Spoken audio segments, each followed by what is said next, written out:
very rarely have a visit from Mike Atherton in this box, and it's lovely to see you, Mike. Well, it's very nice to be here, Aggers. What, are you sure? Well, given that Glen McGrath is on my left, I feel a ritual humiliation coming on. Well, not from me. I'm simply going to sit here and just referee it. I thought we're just chatting about, Stuart Broad's retired, how we came about retiring ourselves. We've done that, thank you, Glen. No, this as we all look, we talked about Stuart Broad and David Warner, haven't we? I think it's 17 times that currently stands. Yes, which is getting into record. Only become 18, which sadly will not take him to it doesn't the top knock you off the top. No, at 19. So this is one of the great confrontations, isn't it? And I actually, Mike, I've done some theatre with Glen, and I've rather stood up for you because they very cruelly played in all 19 dismissals in a minute with the countdown music going.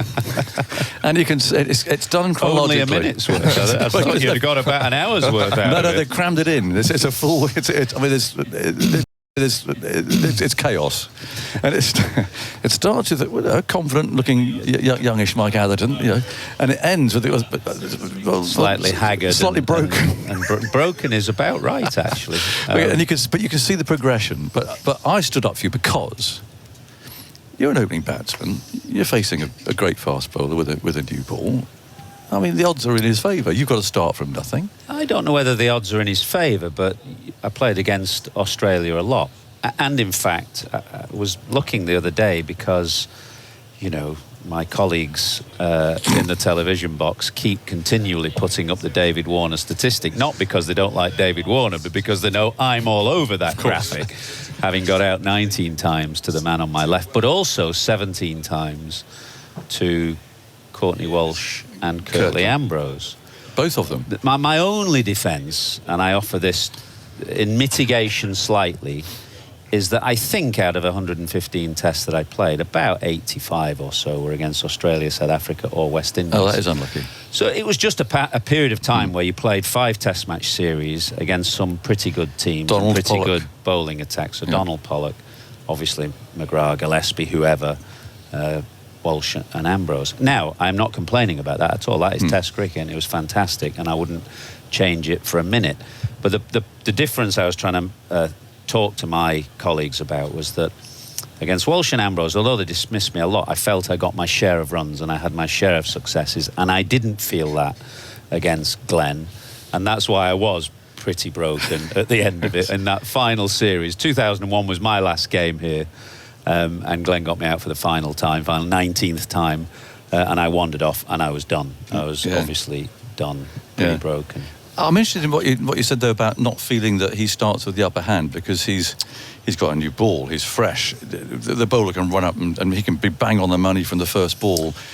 You're walking out, you've probably thrown your pads on, you might have been in the field for a day. You don't feel like that. You don't feel defeated. Well, you shouldn't feel defeated. That's where I went wrong. It may be that by the end of 2001, when it came to the 18th or 19th time, I was starting off with some rather negative thoughts in my head.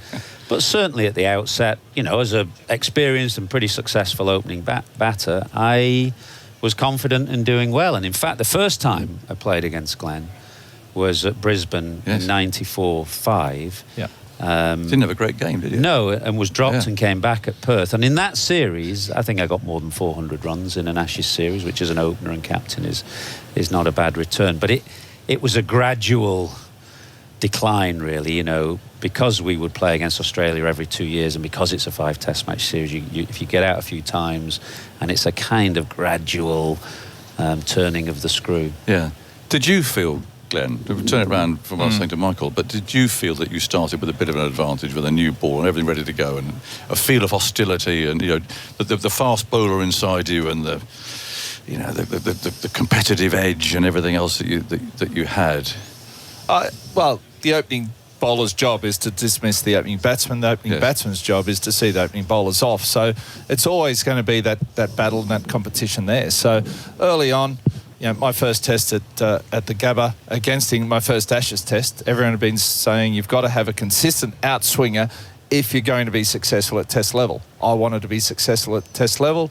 I'd only played a handful of games, started bowling big outies, couldn't control it, and finished with the figures of none for 120 odd, and didn't play the next 3 games. But then came back, and it was probably a good learning experience then, just about hitting the deck. Bowl wire got picked, good areas, hit the deck, get good bounce, a bit of seam movement, and off you go. And went to, I got picked in the last test of that series because Damien Fleming had hurt his shoulder. He'd been bowling quite well, and I got another run. So in that last test, I think I picked up 3 wickets in each innings, and I think if we remember the highlights, a couple of rubbish deliveries down leg side. Down the leg side. Well, there's extra bounce at the Wacker. But I remember, it's ironic this, because I remember that first game at the Gabba and facing Glen and, none for 100 nod, as he said, and dropped for the next game. And I thought, well, we won't be seeing very much of him again.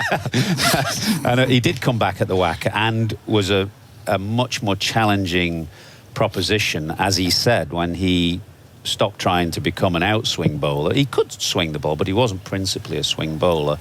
He was a aggressive, hit the pitch, drop the length a little bit bowler. Yeah, just short of a length, close into the stumps. Any movement, he'd find it off the pitch, and with that kind of extra bounce that you never felt quite confident that you could get forward to. So always, hitting the splice of the bat, challenging the bottom, your right index finger. Yes. And I think at Perth, from memory, I'd, tickle one down the leg side off the glove, but that uncomfortable height. And in the early days, I have to say, pretty sharp. Yes. By 2001 and a bit later, sharp. You were, I wouldn't say you were kind of slightly medium pace, but I don't mean that, dismissively.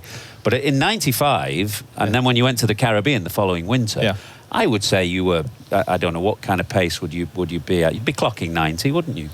Well, I like to think so. Don't pick him up. Don't pick him up. Sharp. I'll take it. Yeah. He was definitely sharp. And then the next time we came against each other was 97 Ashes, and it was the first time I'd really played over. First test, again, we didn't bowl well. We got beaten by 10 wickets. I think Nasser and Thorpe scored some good runs, and the next day we went out, and Jeff Marshall was our coach. We bowled for 2 hours off our long run, bowling the right length, and then went to Lords, and Lords is one of my favourite places to play. But I think back then the Duke cricket ball felt small in the hand, big seam, and bowling in English conditions I just love. So some of those dismissals that we saw, they're just jumping off a length. They're nasty delivery. You did well to actually get something on it. It was a good attack.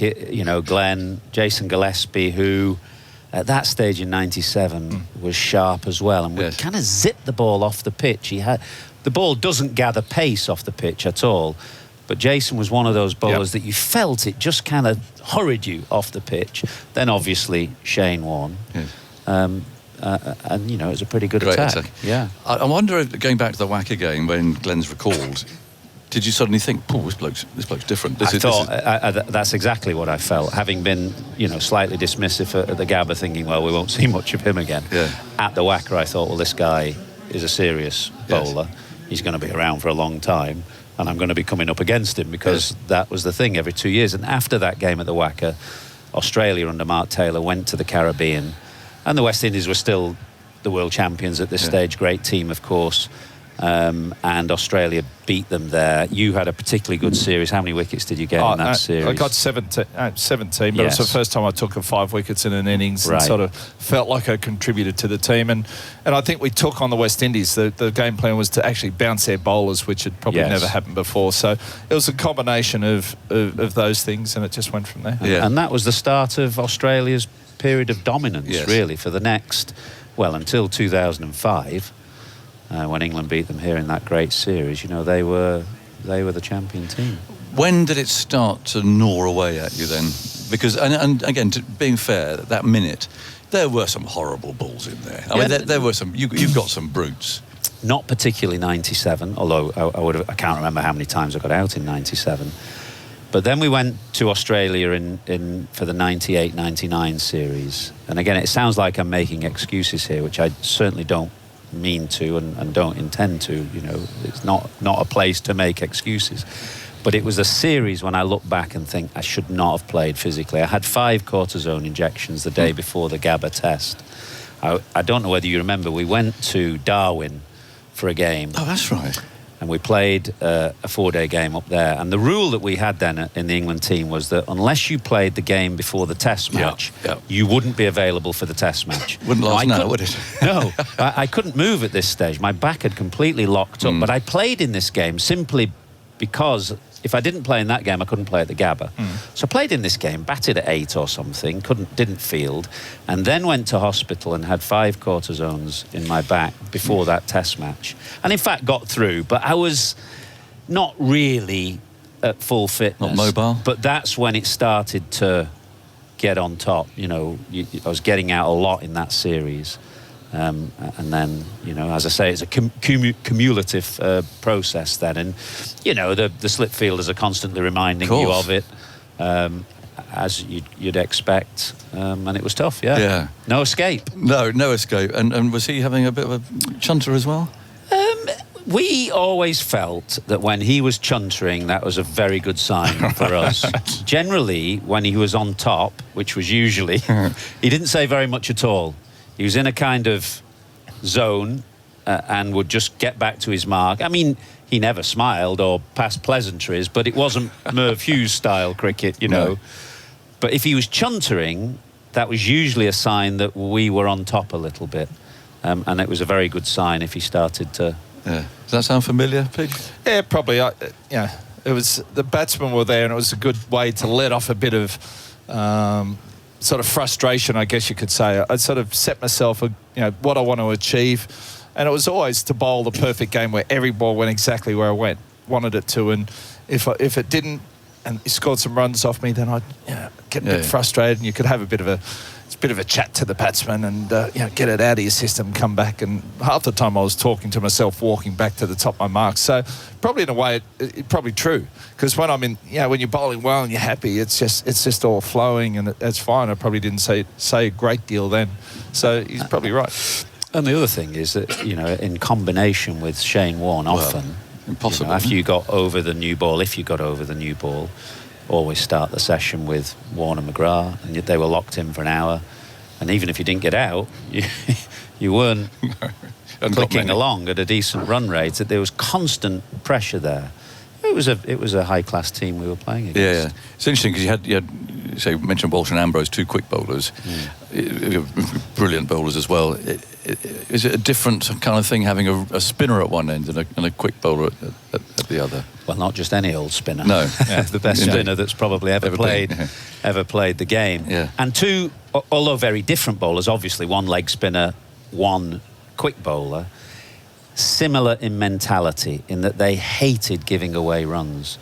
They were attacking bowlers, but almost with I don't mean a defensive mindset, might be the wrong way of putting it, but they did not like to give away runs, and they would pile that pressure on, and eventually it would tell. And so when that pressure is coming from both ends, people always think about batting partnerships, but when you're bowling with somebody and they're applying that similar amount of pressure as well, maiden after maiden after maiden, it's hard work. Yeah, and that's how you operated. Well, it is. And, John Buchanan always said if you bowl 3 maiden overs in a row, the chance of getting a wicket goes up. And I think the fact that Shane and myself had really good control, it allowed us to set more aggressive fields, which might seem a little bit defensive to, the areas we're bowling. But if the batsman made a mistake, then generally they were out. And they were pretty handy slip fielders as well. So you've got Warnie at the other end who thinks you can win the game from any situation. He's going to get the batsman out every ball. So, it was... And, we're generally in a pretty good position because of the team that we had. Probably had minimum 9 match winners in the team. So it was an era that was pretty good. It's a great combination, isn't it? It's the greatest leg spinner that's ever played the game. And I was looking at the numbers the other day of quick bowlers who've taken more than 200 test wickets. Only 4 have a better average than the man on my left. And that's Marshall, Garner, Ambrose and Fred Truman. And that's it. So you're looking at the absolute best of the best here. So yeah. Yeah. Were you the sort of batsman, Mike, who, like Boycott, kept a little black book and sort of made notes and just little things that you picked up from not just him, obviously, but from everybody? I mean, were you one of those? Not really. No. I always, throughout my whole career, really, until I came up against Glen, and I remember Bobby Simpson, who coached Lancashire, was coach of Australia, but coached Lancashire as well. I remember chatting to him about this issue, and he just said at the end of it was not particularly helpful advice, by the way, but he just said at the end of the day, everybody reaches their natural level of incompetence. Is that what he said?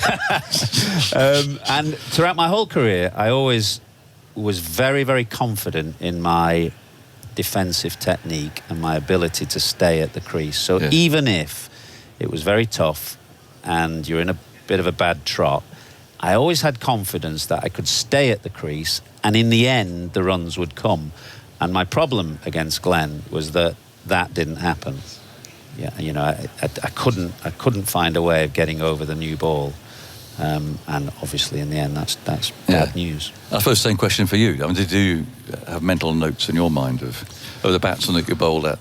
Not really. I could remember when I had 400 Test wickets. I could remember in order and picture how they got out. So all 400. Yeah,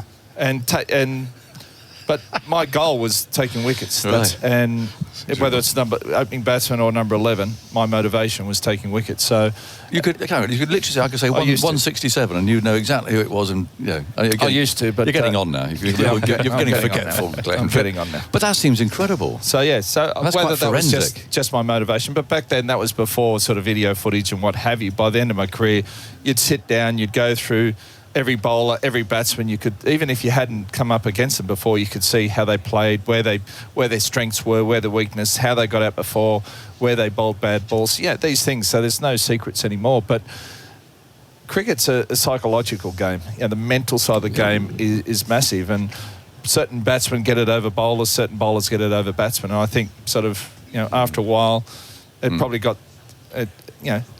it got there with others and myself, just because the areas I bowled, and you look at where Ambrose and Walsh bowl, it's probably not dissimilar areas, and it was just one of those things. The best place, I reckon, I've seen Glen bowl was Lords, because that slope just fantastic bowler suited him so all well. The best line bowlers come from the pavilion end. So if you think, well, certainly the ones I played against, Pollock, Glen, Ambrose, came in from that pavilion end.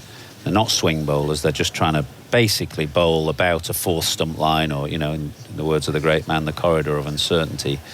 And the slope would naturally bring it back and challenge the stumps. But if it didn't, it forced you to play at balls that were a little bit wider, and obviously brought the slip cordon into play. I don't know what Glen's record is at Lords, but it's an outstanding record. And of course, the 2005 team, our excellent team in 2005, found him just as difficult on that ground as well. Yeah. You'd put that in your back pocket? Lords was like a ground made for my bowling. That slope, you bowled just outside off stump. Some would hold their line and others would pitch and come down the slope. So you felt like you had to play the delivery. Yeah. Again, you can't get forward. There's no question of trying to get... No, and in fact, I remember vividly the 2005 game, which I'd retired by then. Obviously, I was working in the media. I remember walking round the side of the ground, and I got to the mound stand, and I was sideways on, just as Kevin Peterson came into bat. And he played pretty well at Lords, and obviously played brilliantly in that series. And he was the one player who managed to kind of get forward. He's a tall man, and he had quite high hands. And I remember watching him thinking, well, I just couldn't quite get forward like that to Glen. And I think he whacked you over long on, didn't he, for a six or something? Oh, it's a slower ball, but had to be. But, and I just thought then, the balance of power might just shift here. We've got a player who can maybe take this guy on. Yeah. So when did the psychological stuff start to happen then? When you saw him in the morning and thought, okay. Well, no, I mean, never like that, always look somebody in the eye and you go out there and think you're going to do all right. But I think by the last series that I played, 2001, I knew it was going to be my last series, because I'd got 150 against Essex, I think, just before that series, and again I'd gone in the back, and I went to see the surgeon that I saw regularly, and he put another cortisone in, and he said, that's your last one. Right. And they lasted usually about 5 months. So I knew that I was done at the end of that series. And obviously by the time I got here, although I didn't tell anybody, I knew it was my last test. And by that stage, I was gone really. But I think until the midpoint of that series, I was always going out, with the thought I'm going to do all right. It just never quite happened. but these days of psychologists and psychoanalysts... Well, it's very interesting. We didn't particularly have that. I think... No. I mean, the slight puzzle for me was always that I did pretty well against Sean Pollock, who's a high-class bowler himself. Yeah. Got a lot of runs against Pollock and Donald. And I would say Pollock was a very similar bowler to Glen. He was very tight into the stumps, high arm, pretty sharp early on, very similar. And so the puzzle was always for me, well, I'm doing all right against this guy, get runs against this guy. Why can't I get runs against that guy? And I think now, although it's very difficult, because the moment you start to say, I need a bit of help here, with a psychologist or a coach or whatever, you're kind of admitting to yourself that you're in trouble, which professional sportsmen found very hard to do, and I certainly found very hard to do. But I think... Do you think it's our generation that think that? I think possibly, because we came from a generation that didn't have coaches and support staff around you. It was very much sort yourself out. Yes. And you have to be self-sufficient in the game. As you know, it's an individual game within a team framework, and bat in hand, ball in hand, nobody else can help you, so you've got to be able to be self-sufficient. However, I think looking back now, if I had my time again, and of course it's the great dream, isn't it, to have the wisdom of a 50-year-old in an 18-year-old's body, if only we could all do that in sport. But I think if I had my time again now, I would open up to somebody and say, look, I need a bit of help here, whether it's technically or psychologically, and try and get through it rather not on my own, just on my own, try and get a bit of help. Or you could have baseballed him. Could have baseballed him, could have run down and smeared, and I wouldn't have done any worse. Well, I couldn't have done any worse. So the reverse ramp, I'm afraid, was not in my repertoire, sadly, back then. Yeah. It's extraordinary. How do you sort of talk stuff through? Do you reminisce? I remember the last wicket here, and and I remember Athers nicking it, walking off, and it was probably the only time in my career when I nearly felt sorry for a batsman. Okay, but off he goes, and then we both end up in the commentary box, and for years I don't think we mention it, and every time we caught up with each other or say g'day, and having a bit of a chat, everyone around us in the commentary would bring it up. So, but it wasn't until... I mean, time passes. It's a long time retired. I don't look back. Well, I certainly don't look back fondly at these things. This kind of ritual humiliation is not a nice thing. But it's happened and you can't change it. And it's quite interesting to talk about it from time to time, because you recognise all your weaknesses. And it actually reminds you as a commentator or a pundit how difficult the game is. That's a good point. And it is very important not to forget how difficult the game is, or at least how difficult some of us found the game. When the man to my left is one of the best of all time, it's probably not that difficult a game, but I think it helps as a commentator to remember that, because we'll pass our eye over Johnny Bairstow having a tough time with the gloves, or whoever it may be, Warner and Broad, and you just remember how it is, and it's not a bad thing to remember that from time to time. True. And we didn't really talk about, but last Ashes series in Australia, down in Hobart, I think we caught up, we had dinner together, and that was the first time we discussed it. So we went a fair way through our career. And, that's really nice. And how did that come about? How did the conversation go? I mean, did you actually sort of open up about it? It's not that I kind of tried to avoid the conversation. It's just really that unless kind of I'm asked in a scenario like this where you're asking questions, I genuinely do not cast my mind back to my career at all. I've moved on, and I thoroughly enjoy and love watching the game and talking about it, but I don't live in the past, and I don't have any memorabilia in my house. I don't think about my career at all unless I'm asked in this kind of environment. So it's not a deliberate decision not to go there. It's just that's how I am. I've kind of moved on. Yeah, but it's how important is the psychological part of the game when you come to test level. And we talk about baseball, and I love baseball, and that sort of backing yourself and playing without fear.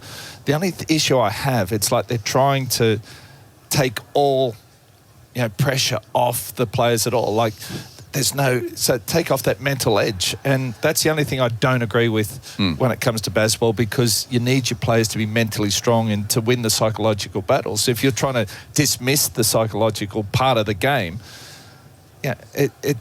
that's what's missing out. I don't know if it's the next generation or whether we're dinosaurs and that's the way we work. Because I grew up on a farm, and if you had a problem, you didn't mention it to anyone. You just harden up or sort it out yourself and off you go. And we've seen, farmers in Australia, there was one stage where, a farmer was committing suicide on a daily basis because of the droughts and everything else. So it goes to show we need to open up more. But that generation, we didn't. This generation obviously is totally different. Has the game changed that much that you can play without sort of the pressure or the psychological part? I know that's probably stretching the imagination quite a bit, but because they'll still have their own, what they want to achieve in the psychological part of the game. But it's like they're trying to take all pressure away. I like players performing under pressure, and they improve and they see what they can handle and what they can achieve. I don't know whether there are similarities in other sports or not. If you're talking about this battle that one person, a bowler, gets over a batter, or the other way around. We've seen it in this series with Broad and Warner. I don't know whether there are comparable things in other sports like that. In football or rugby, I can't really think of the same, where where the focus is on the individual coming up against his opposite number within a team game. Are there I can't really think off the top of my head. So cricket, and Test cricket in particular, there is a kind of cruel element to it, and again it just goes back to not forgetting how that is and how difficult the game is. It's hosing down here, by the way. It looks grim, doesn't it? That doesn't look great. 4 o'clock, and it's sort of filled it over to the right. We'll have a few more minutes chat here. It's good. It's really fun. Would you have benefited, or what would you have made of sort of McCullum-Stokes approach? And I don't mean reverse ramps and that stuff, but I mean just, as Glen was kind of saying there, just sort of freeing up psychologically that fear of failure. And first of all, I've been a huge fan of what they've done, Ben Stokes and Brendan McCullum. I was down under 2 years ago watching England side that was kind of a little bit frightened of its own shadow, an England side that turned down a pretty gettable run chase against New Zealand at Lord's 12 months before that. I felt a change needed to come, and I believe in time Ben Stokes will go down as one of our very best England captains. That remains to be seen. Is that there's a lot ahead. Who knows what's going to happen? But I've been so impressed with the way that he's led this England team and some of the cricket that we've seen both in this series and in the last 12 months. If England don't win here, lose the game, whatever, and lose the series, it's not going to invalidate baseball of the last 12 months. It's been an astonishing transformation. I can't think of a transformation that I've seen where a team has gone from winning 1 in 17 to 11 in 12, 11 in 15 now, whatever it is, with virtually the same set of players. It's not as though they've completely revamped the team. So these players are walking taller than they did. And that is the effect of the Stokes-McCullum leadership. So fundamentally, I've been thrilled with what I've seen. Do you get what they've done? I mean, do you kind of get the process? I do, and it would be... Well, you have to have the game for it. I mean, Ben Stokes, before the start of this series, was asked pointedly, wasn't he? I think somebody actually put the question to him, would players like Alistair Cook, and I think my name was mentioned, Mike Atherton, make your team? And I think he said no, pretty much. Now... that's all well and good, I think. As captain, the wins and losses go against your name. You must choose the players that you believe are going to give you the best chance of success, and that's the way he wants to go. I do believe there is a place. I think Alistair Cook was one of our great opening batsmen, and I do believe there is a place for Alistair Cook in an England side because he wasn't a blocker. He was a different type of player. But he scored his runs, plenty of them, at a decent lick, and played in some very, very good England sides. So I wouldn't discount, players like that. I think the beauty of Test cricket is that it incorporates all types, all different types. But the way England are trying to play, get on the front foot and play a pressing game, is much more preferable to the England side of 2 years ago that didn't even contemplate a run chase at Lords. Yeah, I think there'll be people who would sing "Hear, hear" to that very loudly out there in Radio Land. Look, it is pouring down here. Didn't you? Just last thought. Didn't you bowl at Mike the other day? This morning. This morning. Three. How'd it go? Very soft deliveries with a kind of not even a hard ball. Yeah. Did you give him a bit of a a touch? I think I left one, missed one, blocked one.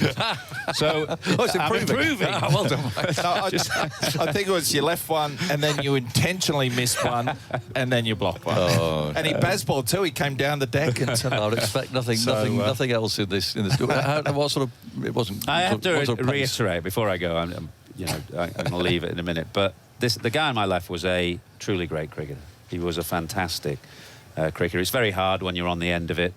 It's not easy at all. But you're talking in the top, half dozen bowlers or top dozen bowlers that we've seen. So in that sense, it's a privilege to have played. I was going to ask you that. Absolutely, and the West Indians I feel that. I played against some great bowlers: Marshall, Akram, Donald, Ambrose, Donald, Warne, obviously. Glen, brilliant bowlers, and I wouldn't change a moment of it, because I do believe that Test cricket is about that challenge and that level of competition and measuring yourself against the very best. And you'll come short from time to time. The game is as much about failure as it is about success. You will come short. Certainly I came short. But I kept coming back and had a go. Yeah. And I agree with that. It's coming up against the guys who are the best, and I love bowling to those batsmen. And that's where you find out how good you are. If some days you'll get on top, other days they will. So, but it's that battle that I love. It's unfortunate, Mike, that I'm afraid your Sky colleagues are going to be calling up that number of dismissals for a while yet, aren't they? Oh, absolutely. But that's you have to be able to laugh at yourself as well. Actually, exactly. In this game, which is a cruel game at times, as we've said, if you do not have a sense of humour or an ability to laugh at yourself, it's an even tougher game. Let me tell you.